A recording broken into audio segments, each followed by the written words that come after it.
Ok, seja bem-vindo, então, mais uma vez aqui no nosso curso. Estamos aqui estudando o módulo Os Evangelhos e essa aqui é a nossa aula 11, a nossa penúltima aula deste módulo, e hoje vamos fazer um resumo do Evangelho de João. Então, já fizemos um resumo dos outros evangelhos, Evangelho de Marcos, Evangelho de Mateus, Evangelho de Lucas, e hoje nós vamos concluir fazendo o resumo do Evangelho de João. Então, eu espero que possamos aprender um pouco mais desse livro, desse evangelho, que eu considero assim o mais querido dos evangelhos. Geralmente, quando a pessoa se converte, né, e quer estudar a palavra, quer começar a ler a Bíblia, e geralmente é indicado o Evangelho de João. Então, é bem interessante, até porque o propósito de João realmente é mostrar a pessoa de Jesus Cristo, tá? Então, o que nós sabemos sobre João? João fazia parte do círculo dos 12 apóstolos, tá? Só lembrando que dos 4 evangelhos, apenas 2 foram apóstolos de Jesus Cristo, tá? Mateus e João. Marcos era judeu, mas ele não era apóstolo, tá? E Lucas não era apóstolo e nem judeu, tá? Como nós vimos nas outras aulas. Então, João, ele era o irmão de Tiago, também, que era um dos apóstolos, tá? Foram um dos primeiros discípulos de Jesus aí, e vimos aí detalhes sobre João, né? João foi o apóstolo, o último apóstolo a morrer, aí conseguiu passar aí pelas perseguições que martirizaram basicamente todos os apóstolos, e João ele acaba morrendo de velhice, provavelmente na cidade de Éfeso, na Ásia Menor, aí por volta do ano 100, 103, aí bem avançado em idade, tá? E sabemos também, quando vimos aí sobre a questão do breve panorama do Evangelho de João, o Evangelho de João também foi um dos últimos escritos do Novo Testamento, tá? Na verdade, as cartas, os escritos joaninos, tá? Foram os últimos escritos do Novo Testamento. Você sabe que João, aqui o apóstolo, ele escreveu o Apocalipse, que foi o último livro, ele escreveu o Evangelho de João, e ele escreveu as cartas, né? 1ª, 2ª e 3ª João. E esses escritos foram os últimos, ali por volta do ano 80, 90, 95, quando João escreve os seus escritos. Então, o Evangelho de João, ele é bem depois dos acontecimentos da vida de Jesus, tá? Bem depois dos escritos dos 3 evangelhos sinóticos, você lembra? Aí, é por isso que João ele é colocado numa outra categoria, tá? Então, vimos isso no panorama do Evangelho de João. Se você não viu, você pode assistir às aulas aí anteriores que nós fizemos. Então, o objetivo hoje é nós fazermos um breve resumo do Evangelho de João, e eu vou seguir a mesma metodologia que estamos fazendo aí, que é capítulo por capítulo, fazendo um resumo de cada capítulo, tá? Então, o Evangelho de João tem 21 capítulos, ok? E nós vamos tentar fazer esse resumo aqui, capítulo por capítulo, e com certeza você vai relembrar muitas histórias, muitas coisas que você já sabe, com certeza todo cristão, pelo menos uma vez, já deve ter lido o Evangelho de João, ou pelo menos a grande parte do Evangelho, ok? Então vamos lá, começando pelo capítulo 1, do Evangelho de João. Então, diz assim: o escopo e o objetivo deste capítulo é confirmar a nossa fé em Cristo como sendo o eterno Filho de Deus e o verdadeiro Messias e Salvador do mundo, para que possamos ser levados a recebê-lo e confiar nele como nosso profeta, sacerdote, rei, e a renunciar a nós mesmos para sermos governados, ensinados e salvos por ele. Então, veja que o Evangelho de João, ele se propõe não só contar os fatos históricos, mas é o Evangelho mais teológico dos três. O objetivo de João era confirmar, era afirmar a fé dos seguidores de Cristo ali, né, naquele período. E lembra que aquele período ainda a igreja estava sofrendo perseguição, né, a perseguição que havia começado com o imperador Nero. Agora aqui na época de João já é um outro imperador chamado Domiciano, e havia muita perseguição. Além das perseguições, haviam as heresias que estavam entrando na igreja também ali, como o gnosticismo e outros ensinos falsos em relação à pessoa de Jesus. Você lembra que o objetivo de João aqui é apresentar Jesus como o Filho de Deus, mas no sentido da palavra filho, quer dizer a essência de Deus, ou seja, Jesus é o próprio Deus, né? Então, o objetivo é apresentar a divindade de Jesus, porque naquela época já começava-se a questionar a divindade de Jesus, né? Jesus, ele não era Deus, mas ele era um homem, tá? Então, João vai escolher as histórias, os milagres. Aliás, você sabe que o Evangelho de João tem os 7 sinais, chamados 7 sinais, ou os 7 milagres de Jesus, e estes foram colocados de propósito no Evangelho para mostrar que Jesus é o Filho de Deus, tá? Então, o objetivo dele é realmente levar a pessoa a viver uma vida que agrada a Deus.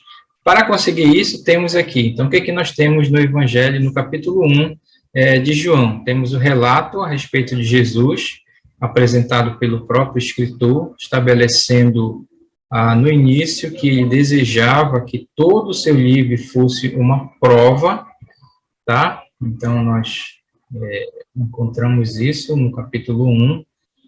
Isso aconteceu outra vez, versículos 10 a 14, e ainda mais uma vez, versículos 16 a 18. Então, João, ele quer realmente usar, já apresenta ao seu evangelho como uma prova realmente de que Jesus era o Filho de Deus. Aí, claro, temos o testemunho de João Batista.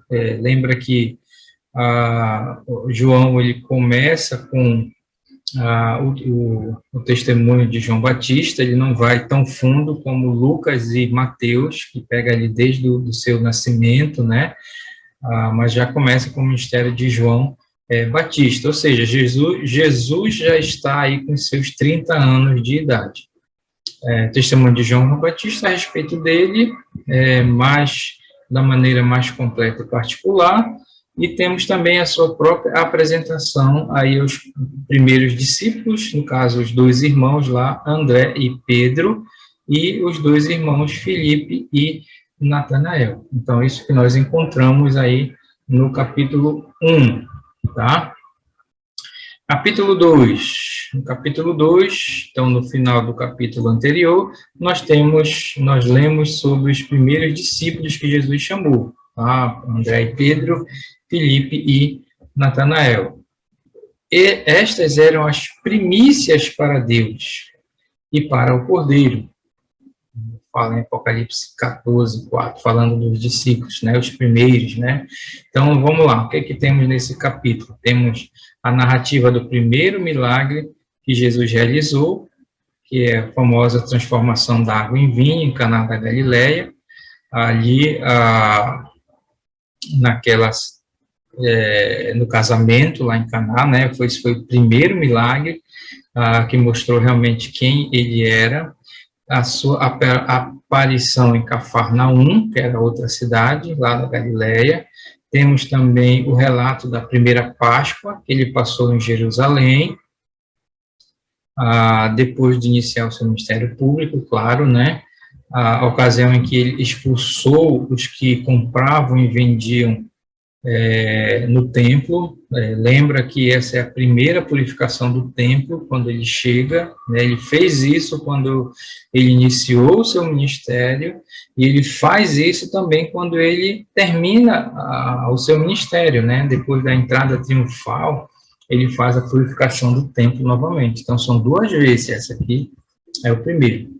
E o sinal que ele deu àqueles que discutiam com ele, pedindo algum sinal, e também um relato de alguns que quase eram crentes, que o seguiram por isso, mas ele os conhecia bem demais para confiar neles, né? Então, João mostra essa capacidade de Jesus, sendo Deus, de conhecer aqueles que realmente seguiam, mas que ele não se confiava neles, né?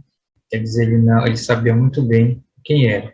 E aí temos, então, capítulo 3. No capítulo 3 começa com esse fariseu, né? A história desse fariseu chamado Nicodemos, né? Que vai visitando para dizer a Jesus que ele acredita que Jesus foi enviado por Deus por causa dos milagres que ele realizou. Então, veja que ele coloca esse encontro de Jesus com esse fariseu exatamente para mostrar essa questão de quem ele era, né? Esse Nicodemos, ele vai até Jesus porque ele vê os milagres que Jesus estava fazendo, né? E reconhece que Jesus era da parte de Deus, né? Jesus diz a ele que ninguém pode entrar no reino do céu sem nascer de novo, fala sobre o novo nascimento. Nicodemos pergunta como alguém pode nascer de novo, e Jesus responde que o segundo nascimento, em vez de ser um renascimento humano, é um renascimento espiritual através da água e do Espírito, né? Então, tem aquela conversa, né, que Jesus fala que tem que nascer realmente espiritualmente. Quando Nicodemos fica surpreso, Jesus diz que a ele que qualquer coisa é possível através do Espírito, e que se as pessoas não acreditam no que veem seus próprios olhos, não acreditarão no que podem ver. Jesus diz que ele é a única pessoa a ter ido ao céu e que Deus o enviou ao mundo não para condená-lo, mas para salvar os que nele creem como filho de Deus, tá? Então, essa é ainda a conversa de Jesus com Nicodemos. Ele ainda diz para Nicodemos que aqueles que se recusam a acreditar nele já estão condenados. Então, esse é basicamente o que a introdução desse capítulo 3. Então, olhando mais dentro do capítulo, o que a gente tem? As palavras de Cristo a Nicodemos, um fariseu, a respeito dos grandes mistérios do Evangelho, sobre os quais ele o instrui, particularmente, aquela conversa. Temos as palavras de João Batista, os seus discípulos a respeito de Cristo, né? O próprio João Batista falando sobre ele na ocasião da sua vinda à região onde João estava, em que ele corretamente e fielmente renuncia aos seus interesses, submetendo toda a sua honra ao Senhor, né? Então, tem esse testemunho de João Batista a respeito dele. Basicamente, capítulo 3 fala sobre estas coisas. Agora, no capítulo 4, temos também, mais do que qualquer outra coisa, a glória da terra de Israel era que ela fosse a terra de Emanuel, não apenas o lugar do seu nascimento, mas o cenário de seus sermões e de seus milagres. na época de Nosso Salvador, essa terra era dividida em 3 partes, né? Você sabe como era a Palestina. Tinha a Judéia ao sul, tinha a Galileia ao norte e tinha a Samaria, que ficava no meio, né, estendendo-se entre elas. Era assim que era a Palestina. Sendo assim, neste capítulo, falando do capítulo 4, nós temos que Cristo em cada uma das 3 partes desta terra. Quer dizer, Jesus andou por cada uma das 3 partes, né? Judéia, Galileia e Samaria. Então, por isso que a gente inicia, né, o capítulo falando, ele fala, né, que Jesus partindo da Judéia e aí passando por Samaria, que ficava no meio, né, que embora tenha sido uma visita em trânsito, quer dizer, ele estava só passando, né, consome aqui muito mais tempo, né, a sua chegada a Samaria, vemos isso no versículos 4 e 6, temos a conversa dele, claro, com a mulher samaritana, né, ali perto do poço, tem o testemunho que a mulher deu sobre a cidade sobre ele, depois que ele se revela a ela como Messias, né, temos a conversa de Cristo com seus discípulos enquanto isso, né? A boa repercussão deste fato entre os samaritanos, quer dizer, os samaritanos, eles, por causa do testemunho da mulher samaritana, eles recebem Jesus, eles até ficam um tempo lá com eles, e também nós o encontramos residindo por algum tempo lá na Galileia, já voltando para sua terra, e lá ele cura, né?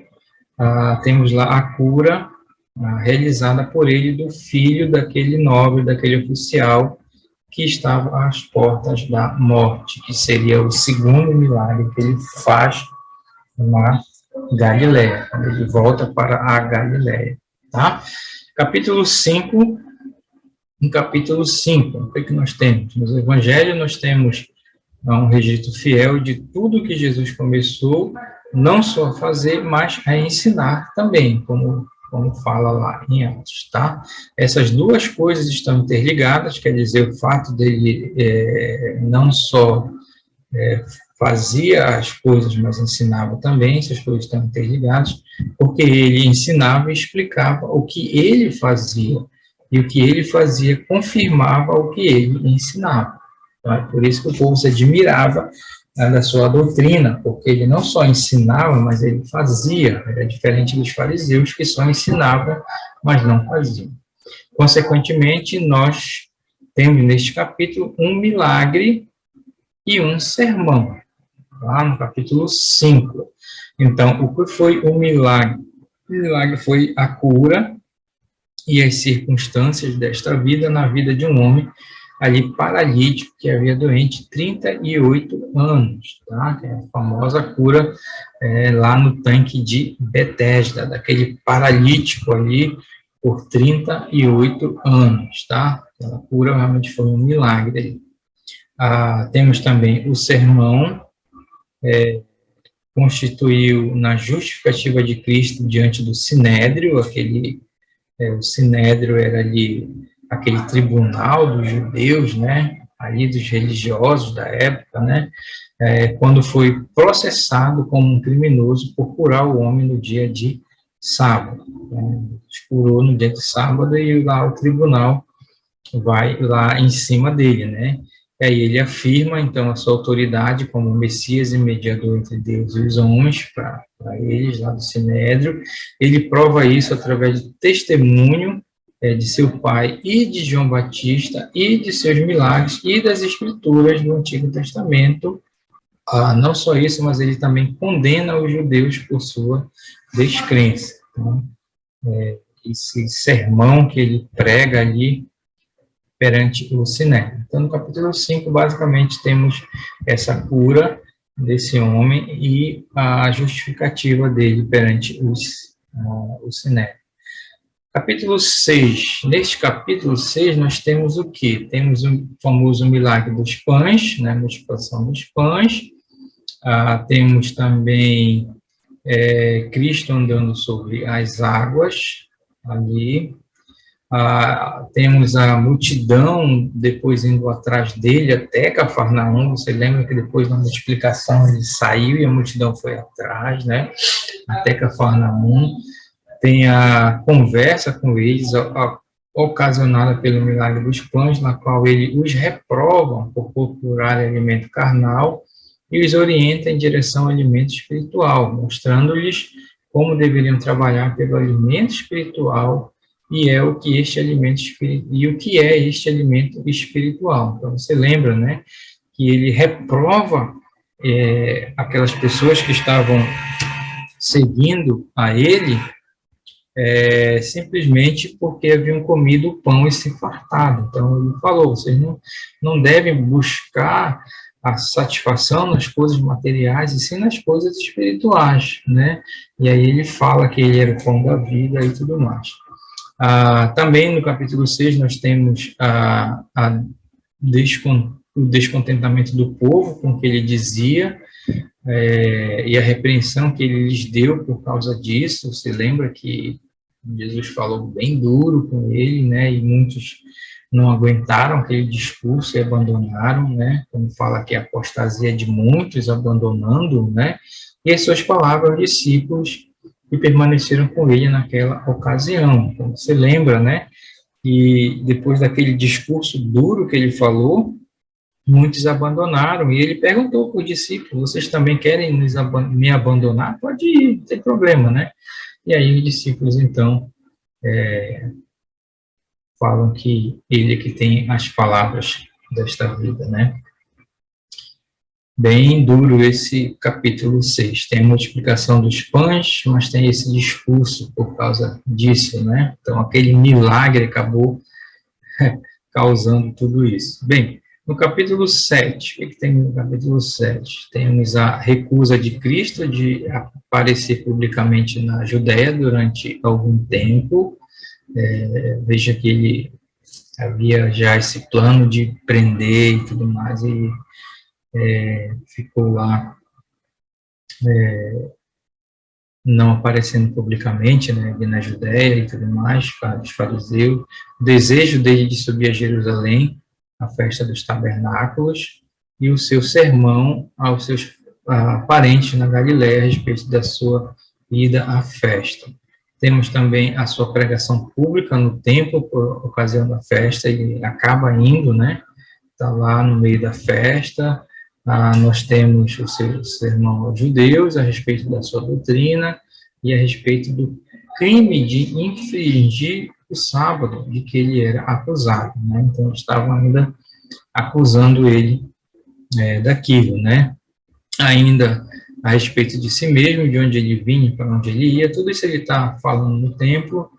Temos, então, o último dia da festa, que é relatado o que aconteceu naquele dia, último dia da festa. Ele faz aquele convite, né, o seu gracioso convite para os pobres de alma que viessem até ele, a acolhida da qual o convite que tal convite encontrou. Muitas pessoas discutiram com ele a respeito do convite. Os principais sacerdotes quiseram prendê-lo por causa disso, mas foram primeiro desapontados por seus servidores e, em seguida, silenciados por um de seus membros, né? Aqui, ok? Capítulo 8, então, nós temos no capítulo 8 Cristo evitando a armadilha que os judeus lhe prepararam, trazendo aquela mulher apanhada em adultério. Era uma armadilha para ele, né? Tire a primeira pedra, né? Temos os diversos diálogos de Cristo com os judeus que o criticavam e procuravam uma oportunidade contra ele, faziam de tudo para que ele dizia o que ele dizia, uma questão controversa, né? Então, tudo que Jesus falava, eles contradiziam, eles faziam uma confusão, né?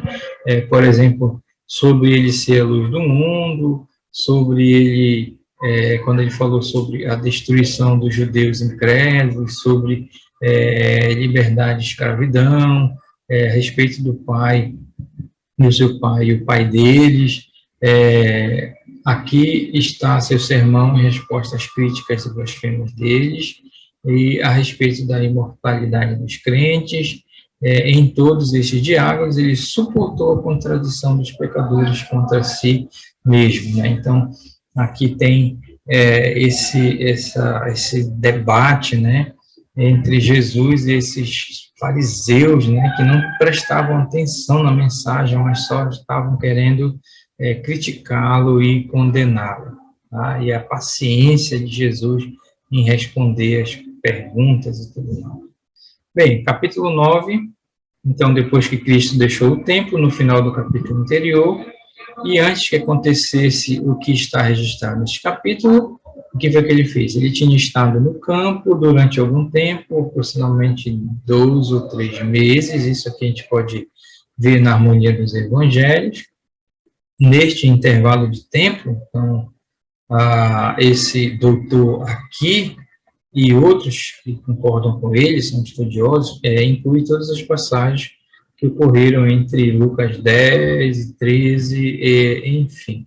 O que está registrado no capítulo 7 e 8 foi o que aconteceu na festa dos tabernáculos, em mais ou menos em setembro.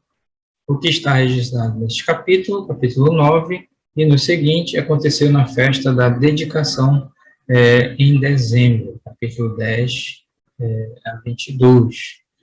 O senhor Clark e outros incluem este evento imediatamente depois do capítulo anterior. Tá? Então, só falando isso aqui, são uma questão dos estudiosos, né, que encaixam os acontecimentos, né, mas isso fica bem joia quando a gente vê na questão da harmonia dos evangelhos, quer dizer, onde ele foi, ali, o que ele fez, e encaixando realmente os acontecimentos. Mas o que a gente encontra nesse capítulo 9? Claro, tem a cura que é a maior parte do capítulo, a cura milagrosa daquele homem cego de nascença, né?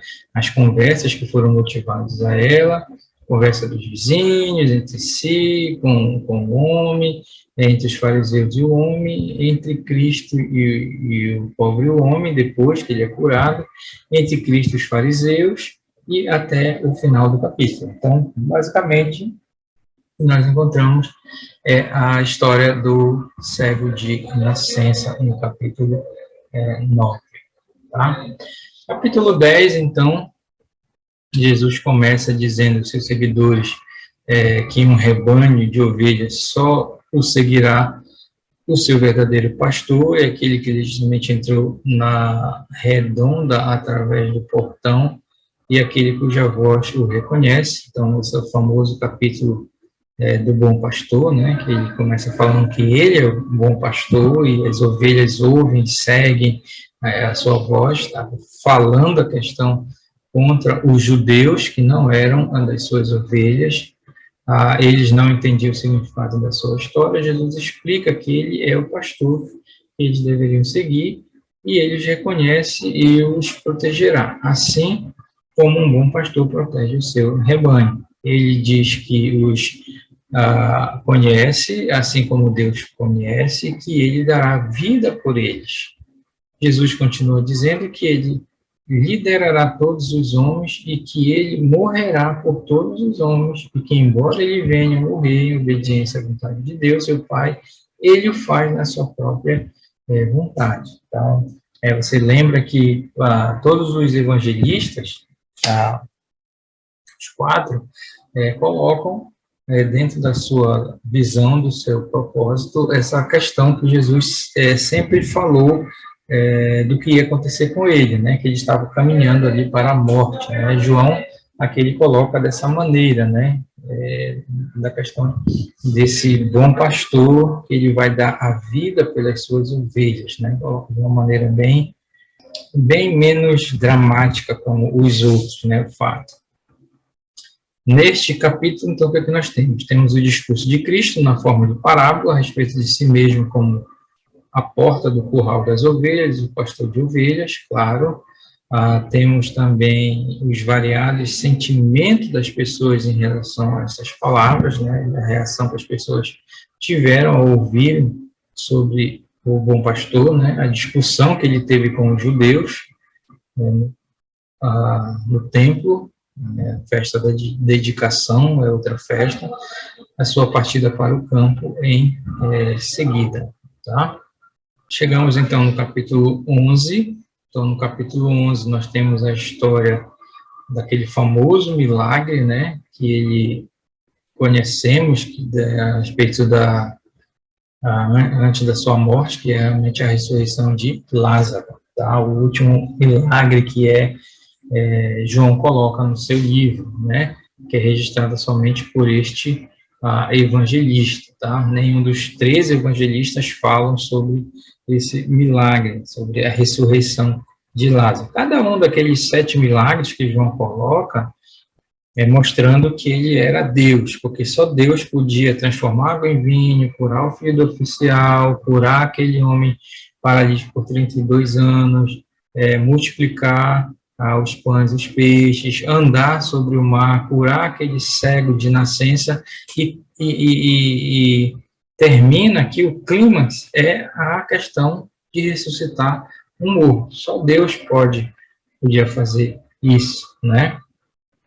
Pois os 3 outros se limitam a Cristo fez na Galileia, onde residia na maior parte do tempo, né? Então, sabemos disso, né? Que os sinóticos, eles dão muito ênfase no ministério dele na Galileia. No caso de João, aqui, a ênfase maior é aquilo que ele fez na Judeia, ainda que coloca algumas coisas lá na Galileia. E raramente levaram sua história até Jerusalém, até a última semana, ao passo que os registros de João estão relacionados somente com o que acontecia em Jerusalém. Então, essa diferença aí dos sinóticos com João, né? João enfatiza o que ele fez na Judéia, né? Em Jerusalém, né? Esta passagem, portanto, estava reservada para a sua pena, na sua caneta, né? Alguns sugerem que quando os demais evangelistas escreveram, Lázaro estava vivo e não estaria de acordo com sua segurança e com sua humildade ter a história registrada até agora, quando supostamente ele estava morto. Então, não é algo que eles especulam, né? Porque quando Mateus, Marcos e Lucas escreveram esse evangelho, então eles pensam, né, acreditam que Lázaro estava vivo, né, então poderia haver um certo constrangimento, mas são especulações, né, e aí já com João, Lázaro já estava morto de novo, né, aí colocou então o seu registro.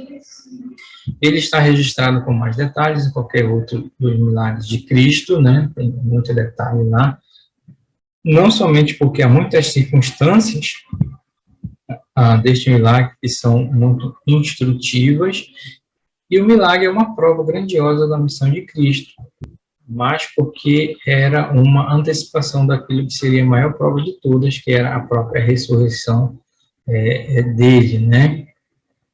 Aqui, então, nós temos, no capítulo 11, né, as notícias enviadas ao Senhor a respeito da enfermidade de Lázaro, e a sua recepção dessas notícias, né, foi avisado que Lázaro estava doente lá em Betânia, a visita dele fez aos parentes de Lázaro, quando soube da sua morte, a acolhida da visita, que a visita teve por parte deles, e aí o milagre, que foi a ressurreição de Lázaro, e o resultado deste milagre na vida das pessoas, né? Alguns creram e outros não creram. Bem, capítulo 12. Capítulo 12 foi uma narrativa melancólica.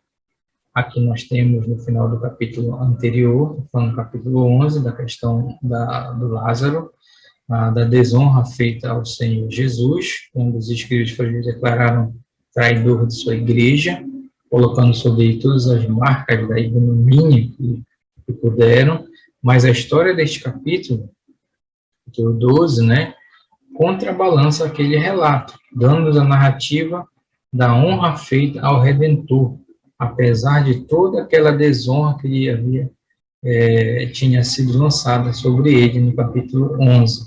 Desta maneira, um equilibra o outro. Vejamos as honras que foram colocadas sobre o Senhor, mesmo nas profundezas de sua humilhação, né? Maria o honrou, ungindo os seus pés, no jantar em Betânia, né? Então, essa Maria, você sabe, é a Maria, irmã do Lázaro, né? Que ungiu os pés dele lá em Betânia. As pessoas comuns honraram com suas aclamações de alegria e a entrada triunfal dele em Jerusalém. Os gregos o honraram, perguntando sobre ele com um grande desejo de vê-lo, né? Também isso foi um ponto bem interessante, esses homens querendo ver Jesus, que não eram judeus, né? Ali, e aí você lembra do início do capítulo, né? Veio para que era seus, os seus não os receberam, judeus, né? Mas tem esses gregos aqui que estavam desejosos de vê-lo, né? Deus, o Pai, também honrou a ele, né, com a voz vinda do céu, dando testemunho dele. Ele foi honrado pelos profetas do Antigo Testamento, que tinham predito a infidelidade daqueles que ouvissem a notícia dele, e ele foi honrado por alguns líderes, cujas consciências testificaram dele, embora não tivesse coragem de admiti-lo, né? Aí mesmo ficaram com medo dos judeus, mas eles reconheciam, né? Ele reivindicou a honra para si mesmo, pela declaração da sua missão divina e pelo relato que ele deu da sua incumbência ao mundo. Então, o capítulo 12, ele é dedicado a essas honras ao Senhor, para contrastar com aquilo que aconteceu no capítulo 11. Capítulo 13, então veja que já estamos aqui na última semana de Jesus, né? Capítulo 13, temos o nosso Salvador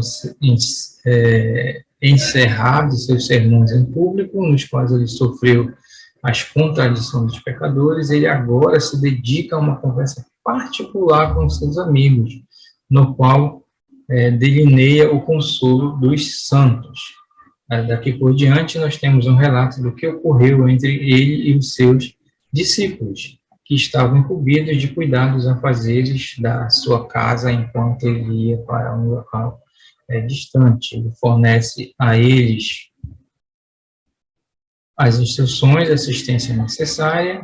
Estando próximo à sua hora, o Senhor se dedica a colocar a sua casa em ordem, né? Então, a partir do capítulo 13, Jesus ele encerra os seus sermões públicos, né? Multidão, e ele então se dedica a conversar com os seus discípulos, né? Ali dando instruções e já preparando eles para o que viria a acontecer. Então, o que nós temos no capítulo 13? Claro, temos a questão do lava-pés, lá com os discípulos, na ceia, né? Ele profetiza quem iria ser o traidor, ele instrui na grande doutrina da sua própria morte e do grande dever do amor fraternal, e ele profetiza que o Pedro iria negar também ali naquela noite. Ainda no capítulo 14, então esse capítulo 14 é uma continuação do sermão de Cristo ali com os seus discípulos, né? Aquela noite ali na ceia, né? Depois da ceia, depois de declarar a culpa de Judas e tê-lo descartado, ele se dedicou a consolar os demais e estavam profundamente entristecidos pelo que ele tinha dito a respeito de deixá-los, e aqui ele lhes diz muitas palavras boas, consoladoras, né? Então, você lembra que ele falou que ele ia deixá-los, que ele ia embora, né? Estava falando da sua morte, então ele consola os discípulos, né? Que estavam ali entristecidos, né? As palavras interlocutórias de Jesus. Assim como Pedro, no capítulo anterior, também Tomé, Filipe e Judas, nestes, expuseram seus pensamentos relativos ao que ele tinha dito, segundo a liberdade que eles se alegrava em permitir a eles, né? As conversas livres são tão instrutivas quanto os sermões solenes, e ainda mais. O escopo geral deste capítulo está no primeiro versículo. Ele se destina a afastar a perturbação dos corações dele. Então, você lembra o primeiro versículo, né? Não se turbe o vosso coração, credes em Deus, credes também em mim. Para isto, eles deveriam crer e devem considerar, né? O céu como seu descanso eterno, né? O próprio Cristo como seu caminho, o grande poder que eles serão revestidos com o predomínio de suas orações, a vinda do outro Consolador, o Espírito Santo, a amizade, a comunhão que haveria entre ele e eles depois de sua partida, e as instruções que o Espírito Santo lhes daria, a paz que Cristo ia deixar, né? E a própria alegria de Cristo na sua partida, né? Então, isto, ele lhes disse, se destinava, né? Se destina ao consolo de todos os seus fiéis seguidores, né? Então, todas essas coisas foram para que eles pudessem ser consolados depois da partida de Jesus. Ainda, capítulo 15, ainda as instruções lá, naquela noite, né? A opinião geral é que o sermão de Cristo está neste capítulo e no seguinte teve lugar no final da última ceia, né? Naquela noite que ele foi traído, né? E que é um sermão contínuo, sem interrupção. Então, veja que desde o capítulo 14, né? Ali, ele está falando, então, capítulo 14, 15 e 16, são as instruções que ele dá ali para os seus discípulos, ali na ceia, durante a ceia e depois da ceia, né? Então, você saber o contexto, quando você for usar, quando você for ouvir algo dentro desses 3 capítulos, você saber que era tudo ali naquela noite, naquele momento que eles estavam. Então, como foi aquele capítulo anterior, o que ele decide abordar é muito pertinente, a triste ocasião de um sermão de despedida. Agora ele estava prestes a deixá-los, e aí então eles se sentiram tentados a deixá-los retornar a Moisés, por isso ele lhes diz como era necessário que pela fé eles aderissem, eles permanecessem nele, né? Então, capítulo 15, a questão da videira verdadeira, né? Eles se sentiram tentados a afastar-se um dos outros, e por isso ele insiste que eles se amem uns aos outros e conversem quando ele tiver ido, né? Aquela comunhão que tinha, então, servir, né? Como consolação para eles, né? Eles também iam se sentir tentados a abandonar o seu apostolado quando encontrasse por dificuldades, e é por isso que ele os preparou para suportar o choque da má vontade do mundo. Então, é interessante, cada ponto que ele fala nesse sermão, no capítulo 15, são as objeções, né? O fato que quando ele fosse, eles poderiam voltar para a religião, né? Como ele disse, retornar para Moisés, seria retornar para a religião. Então, a gente fala sobre a fé, que eles deveriam permanecer na fé. Depois que ele fosse, eles poderiam querer se afastar um dos outros. Então, ele fala que prega sobre o amor, que eles deveriam se amar uns aos outros, né? Vai ter comunhão e tudo mais. E eles poderiam tentar até abandonar a sua missão, o seu apostolado. E ele fala que eles deveriam suportar mesmo as perseguições do mundo sobre eles, tá? Então, há 4 palavras através das quais podemos resumir o sermão deste capítulo, né? Frutos, a videira é verdadeira, né? Amor, eles deveriam se amar uns aos outros, ódio do mundo, né? E, é claro, a questão do Consolador. O 15 é bem interessante para nós estudarmos a fundo, né? Dentro do contexto. Capítulo 16, então, lembra que ainda é naquela noite, dentre outras coisas gloriosas que ele falou sobre si mesmo, temos esta, né? Eu firo e eu saro, tá? Baseado em Deuteronômio 32, 39. Então, o sermão de Cristo neste capítulo, que dá continuidade aos outros, né, conclui o seu sermão de despedida, você desvia e faz a mesma coisa. Então, primeira coisa, a mensagem que ferem, como aviso que ele lhes dá sobre problemas que esperavam, né, deixa claro, olha, não vai ser fácil, vocês vão penar, vocês vão sofrer, né? Também há mensagens que curam, né, como consolo que eles fornecem para sustentá-lo sobre tais dificuldades, né, as quais são 5, né, que ele fala, né, que eles enviaria o Consolador, que ele visitaria novamente na sua ressurreição, os visitaria novamente na sua ressurreição, que ele lhes garantiria uma resposta de paz a todas as orações, né? Então, a oração ia trazer paz, então, deveria ter isso, né? Praticar a oração, que agora ele estava apenas retornando ao seu Pai, então, é para onde ele iria, né? E quaisquer que fossem os problemas que eles encontrassem nesse mundo, por virtude da sua vitória sobre este mundo, eles poderiam ter certeza de que teriam paz nele. Então, essa mensagem, nesses pontos aqui, que ele fala realmente para que eles pudessem passar por aquelas dificuldades que eles viriam pela frente. Chegamos, então, no capítulo 17. Capítulo 17 é a famosa oração dele, né, no Getsêmani, é a oração do Senhor, quando eles saem ali, eles vão para o jardim, houve uma oração do Senhor que ele nos ensinou a fazer, e ele mesmo não a fez, pois não precisava orar pedindo perdão dos pecados, mas esta era propriamente, peculiarmente sua, e lhe era adequada como mediador e uma amostra da sua intercessão, e ainda nos é útil, tanto para a nossa instrução como para nosso incentivo à oração, né? Então, ele saiu, né, para fazer aquela oração, e é uma oração bem pessoal, né?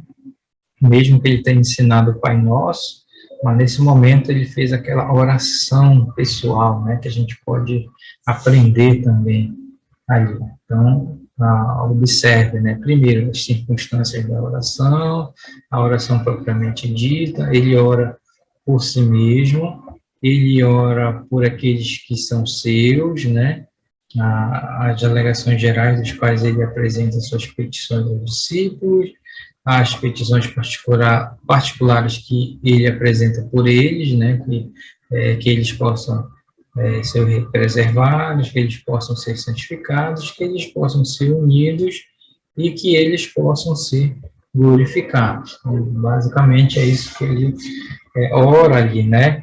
Ora por ele e ora pelos seus, né? Pelos seus discípulos, né? Então, uma linda oração ali do nosso Senhor por nós também, né? Principalmente o fato de que ele diz, não peço por eles, por esses aqui, que está falando de si, mas por aqueles que viriam a crer em mim, no caso nós, né? Então, Jesus orou por nós ali em João 17. Bem, João 18, então a coisa vai começar a esquentar. Até aqui, este evangelista fez poucos registros da história de Cristo, então lembra que João, até esse momento, né, ele não põe muito a história, né, mas é o fato de que ele seleciona os acontecimentos para ensinar algo, mas claro, aqui ele então vai seguir a linha dos outros evangelistas, que é mostrar a história, o que aconteceu ali da sua prisão, sofrimento, morte e tudo mais, né? Somente o que era necessário para apresentar os seus sermões. Mas agora ele se aproxima a ocasião em que Cristo deveria morrer. Ele é muito minucioso, né? Então, lembra que João foi uma testemunha ocular, né? Então, João e Mateus, eles viram aquilo que eles vão narrar, diferente de Marcos e Lucas. Então, relatando circunstâncias dos seus sofrimentos e algumas que os demais evangelistas tinham omitido, né? Então, ele vai colocar coisas que os outros não colocaram, em especial as suas palavras. Tão somente estavam seguidores de Cristo e se envergonharem da sua cruz, ou se esforçarem por escondê-la, que isto foi o que tanto por palavras quanto por escritos eles mais se empenharam em divulgar, glorificando-se nisto. Então, o que nós temos neste capítulo 18? Como Cristo foi preso lá no jardim, se entregou como prisioneiro, como ele foi maltratado ali na corte do sumo sacerdote, né? E, claro, como o Pedro negou, né? Naquele tempo lá, a negação de Pedro, como ele havia dito, né? E encontramos também como ele foi julgado ali perante a questão de Pilatos, internado por ele, teve que disputar ali com Barrabás a favor do povo, né? E acabou perdendo, né? Ali que o povo escolheu Barrabás para ser solto, né? Capítulo 19, então, embora até aqui este evangelista pareça ter habilmente recusado registrar passagens que já tinham sido relatadas por outros evangelistas, quando chega aos sofrimentos, é a morte de Cristo em vez de omitidos, como se estivesse envergonhado da prisão e da cruz do seu mestre, considerando-os como mancha da sua história, ele repete o que tinha sido relatado antes, né, com consideráveis acréscimos, como alguém que não desejava saber de nada, exceto a respeito de Cristo e este crucificado. Alguém que não se gloriava em nada, exceto na cruz de Cristo, tá? Então, ele vai seguir a mesma linha dos outros evangelistas. Então, o que a gente tem aqui nesse capítulo? Temos o final do julgamento de Cristo diante de Pilatos, né, que foi bem tumultuado, confuso, aquela coisa toda. Tem a sentença dada para ele, a execução que se seguiu, a inscrição acima de sua cabeça, rei judeu, né, a repartição de suas roupas, a preocupação que ele teve com a sua mãe ali, né, quando ele entrega ali para João, né, sua mãe, o vinagre que eles deram para beber, as suas palavras ao morrer, né, Eli, lama sabachthani, a perfuração do lado do corpo dele, né, que era para ver se ele já estava morto, né, aí tem o sepultamento do seu corpo, que na meditação sobre estas coisas passamos experimentalmente conhecer o poder da morte de Cristo e a comunhão dos seus sofrimentos. Passamos então ao penúltimo capítulo, capítulo 20. Este evangelista, embora não tenha começado o seu evangelho como os demais, o conclui como os outros, com a história da ressurreição de Cristo. Claro que é a base, todos falam, né, da ressurreição, história da ressurreição. Não da ressurreição propriamente dita, pois nenhum deles descreve como ele ressuscitou, mas das provas e evidências da sua ressurreição, que demonstraram que ele realmente havia ressuscitado. As provas da ressurreição de Cristo que nós temos neste capítulo são, né? Então, João coloca essas provas. Quais são as provas da ressurreição? As que ocorreram imediatamente ao sepulcro, que foi o quê? O sepulcro encontrado vazio, os panos estavam lá arrumadinhos, do jeito que colocaram lá, né? Os dois anjos lá aparecendo a Maria Madalena, como prova no sepulcro. Tem o próprio Cristo manifestando-se a Maria Madalena. As que ocorreram mais tarde, nas reuniões dos apóstolos, que foi uma na tarde daquele mesmo dia em que Cristo ressuscitou, e aí quando Tomé não estava lá, né? E a outra que aconteceu 8 dias depois, e já Tomé já estava lá e tudo mais. O que é relatado aqui é principalmente aquilo que foi omitido pelos demais evangelistas. Então, essas provas, né, os outros não mencionaram, João fez questão de colocar. Chegamos então ao último capítulo. O evangelista pareceu ter concluído a sua história no capítulo anterior, né? Ele falou da ressurreição, mas como o apóstolo Paulo algumas vezes fez em suas epístolas, com a ocorrência de novos fatos, ele começa novamente, né? Ele tinha dito que havia muitos outros sinais que Jesus deu, como prova da sua ressurreição. E neste capítulo, ele menciona um destes muitos sinais, que foi a aparição de Cristo a alguns dos seus discípulos, né? No mar de Tiberíades, lá onde lemos como ele se revelou a eles quando estava pescando, né? Ali encheu a sua rede, pesca maravilhosa ali, né? E então, de modo muito familiar, veio, comeu com eles que eles tinham pescado, né? Veja que Jesus não era uma alma penada, né? Porque ele comeu um corpo glorificado, né? Então, quando tiver um corpo glorificado, a gente vai poder provar aí as coisas, né? Enfim, isso é outro assunto. As coisas que ele disse a Pedro, né? Aquela história, né? Pedro que me ama, né? E tudo mais. Depois daquela refeição que eles tiveram lá, a respeito de Pedro, a respeito de João, né? Ele falou que João não iria morrer e tudo mais, né? A solene conclusão deste evangelho. E estranho que alguém possa pensar que este capítulo tenha sido acrescentado por algum outro autor, quando está expressamente escrito que o discípulo a quem Jesus amava é aquele que testificou essas coisas. Porque há essa questão, né? Alguns acham que capítulo 20 seria a conclusão e esse capítulo 21 alguém tinha acrescentado, né? Mas, claro que isso não se sustenta. Realmente o discípulo amado foi quem escreveu e testemunhou todas estas coisas, tá?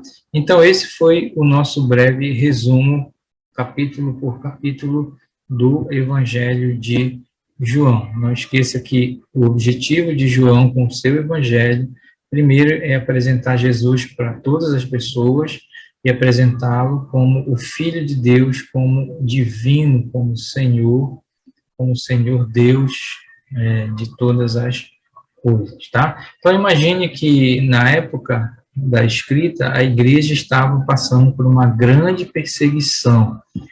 E imagine que os cristãos, lendo sobre isso, né, o consolo, o alívio que daria para eles naquele momento de tão grande crise. Amém? Então, que Deus possa nos abençoar e até a próxima aula.